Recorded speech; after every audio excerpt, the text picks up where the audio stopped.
અંકલેશ્વર ઔદ્યોગિક વસાહતમાં ફરી એકવાર આગનો બનાવ બન્યો હતો. અંકલેશ્વર જીઆઈડીસીમાં દક્ષિણ ગુજરાત વીજ કંપની દ્વારા ઇલેક્ટ્રિફિકેશનની કામગીરી ચાલી રહી હતી. આ દરમિયાન ત્યાંથી પસાર થઈ રહેલ ગુજરાત ગેસની લાઇનમાં ભંગાણ સર્જાયું હતું.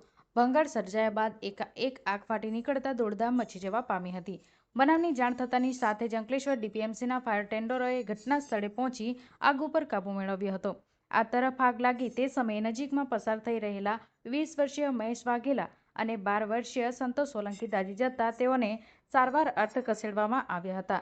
અંતે ઉલ્લેખનીય છે કે અંકલેશ્વર જીઆઈડીસીમાં વીજ કંપની દ્વારા કરાતા ખોદકામના કારણે વારંવાર ગુજરાત ગેસની લાઇનમાં ભંગાણ સર્જાય છે અને આગના બનાવો બને છે, ત્યારે આ કામગીરી દરમિયાન તકેદારી રાખવામાં આવે તે અત્યંત જરૂરી છે.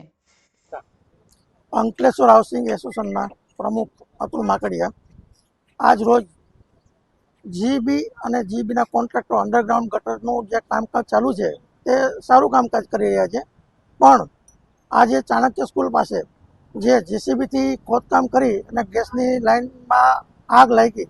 આજુબાજુમાં 3 સ્કૂલો આવેલી છે, મરાઠી સ્કૂલ, ચાણક્ય સ્કૂલ અને વિઝન સ્કૂલ. તો બાળકોની અને ત્યાંથી નીકળતા માણસોની કેટલી છોકરાઓની જવાબદારી છે તે કોઈ જોતું નથી. એટલે આ કામ થાય તેમાં સુપરવિઝન અને જવાબદાર અધિકારી હાજર રહેવા જોઈએ તેવી અમારી અંકલેશ્વર હાઉસિંગ એસોસિએશનની માંગ છે. આનું જવાબદાર કોણ? નોટિફાઈડ ડીજીવીસીએલ કે પછી જે કોન્ટ્રાક્ટર છે તે. એટલે આ કામ કરવામાં સાથે સાથે ફાયર સેફટીની પણ યોજના રાખવી જોઈએ અને ક્યાં ગેસ લાઈન છે તેની પણ તપાસ કરવી જોઈએ. એટલે ડીજીવીસીએલને ખાસ જાણ કરવામાં આવે છે કે આના માટે તત્વરિક પગલાં લે.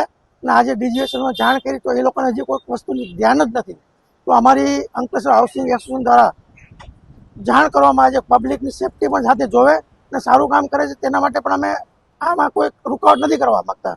એટલે જ્યાં પણ સ્કૂલો હોય, સામાજિક સંસ્થા હોય, ત્યાં બધી જગ્યાએ ગેસ લાઈન ક્યાં નીકળે છે તે ખોદકામ કરી તે પર ખોદકામ કરી અને કામ આગળ વધારે તેવી અમારી માંગ છે.